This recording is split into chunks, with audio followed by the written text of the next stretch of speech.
आज एक अपरिचित मित्र ने मैं नहीं जानता, मेरे पास उनका नंबर भी सेव नहीं है, मुझे व्हाट्सएप पे एक कहानी भेजी और वो कहानी मैं आपको सुनाना चाहता हूँ। और ये कहानी माननीय उपराष्ट्रपति जगदीप धनखड़ जी के इस्तीफे से संबंधित है, लेकिन मुझे बहुत अच्छी लगी। यद्यपि मैंने सुन पहले भी रखी थी ये, लेकिन आज क्योंकि इसका संदर्भ है और मुझे बहुत अच्छी लगी, इसलिए मैं कोई भी अच्छी चीज़ हो तो सबसे साझा करनी चाहिए।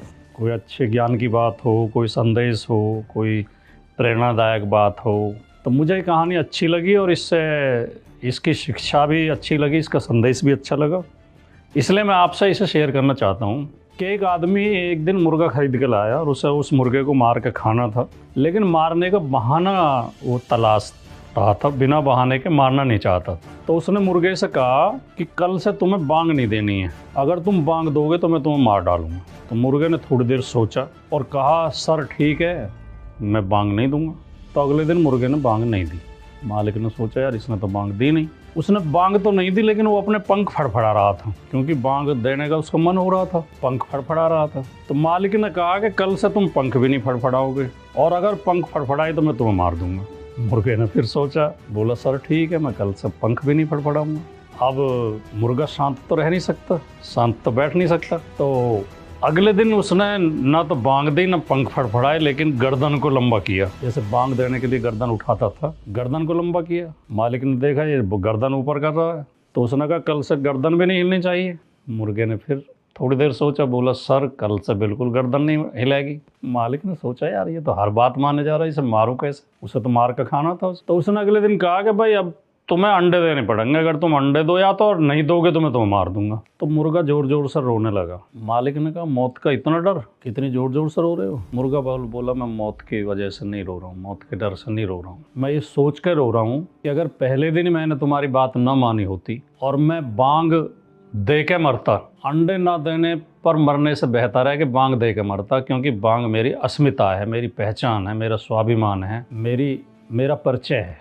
मैंने अपनी जान बचाने के लिए आपकी गलत बात मानी, अपनी अस्मिता छोड़ दी, अपना स्वाभिमान छोड़ दिया, अपनी इज्जत त्याग दी, अपना सम्मान त्याग दिया, और जान मेरी फिर भी नहीं बची। तो अगर मैं पहले दिन बांग दे के ही मरता तो मेरा नाम शहीदों में लिखा जाता और स्वाभिमानी लोगों में लिखा जाता। लेकिन आज मैं ऐसे बहाने पे मारा जा रहा हूँ कि तुम्हें अंडे देने पड़ेंगे।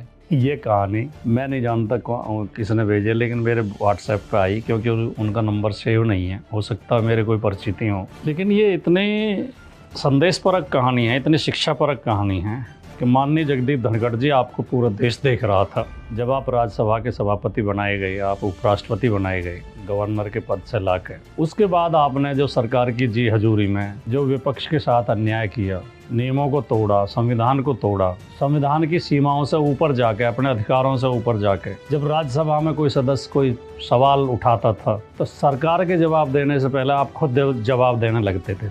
जबकि हमारी लोकतांत्रिक परंपरा, हमारी संसदीय परंपरा और हमारा संविधान ये कहता है कि जो लोकसभा और राज्यसभा के अध्यक्ष के पद पर, सभापति के पद पर, या किसी भी विधान परिषद में जो सभापति के आसन पर आसीन हो जाता है व्यक्ति, वो फिर गैर दलीय हो जाता है, वो दलों से ऊपर हो जाता है। उसे निष्पक्ष रहना चाहिए, और निष्पक्ष रह ना पाए तो कम से कम निष्पक्ष दिखना तो चाहिए। लेकिन आपने तो कभी निष्पक्ष दिखने की कोशिश भी नहीं की। आप सरकार को प्रसन्न करने के लिए, प्रधानमंत्री को प्रसन्न करने के लिए, भारतीय जनता पार्टी को प्रसन्न करने के लिए आप लगातार अपनी मर्यादाओं का उल्लंघन करते रहे, और आपका हश्र उस मुर्गे जैसा ही हुआ कि लास्ट में आपको फिर भी अपमानित होकर पद छोड़ना पड़ा। ये पूरा देश महसूस कर रहा है कि आपने अपमानित होकर पद छोड़ा है, आपको अपमानजनक तरीके से हटाया गया है, आपको इस्तीफा देने के लिए मजबूर किया गया है। अगर शुरू के दिन ही बांग दे के ही शहीद हो जाते तो देश आपको याद रखता, इतिहास आपको याद रखता। और धनखड़ साहब ने तो जो किया सो किया, और बाकी मुर्गे इस कहानी से शिक्षा लें, बाकी मुर्गे ये तय कर लें कि उन्हें बांग दे के शहीद होना है या अंडा देने के बहाने पर गर्दन कटवानी है। नमस्कार, जय हिंद।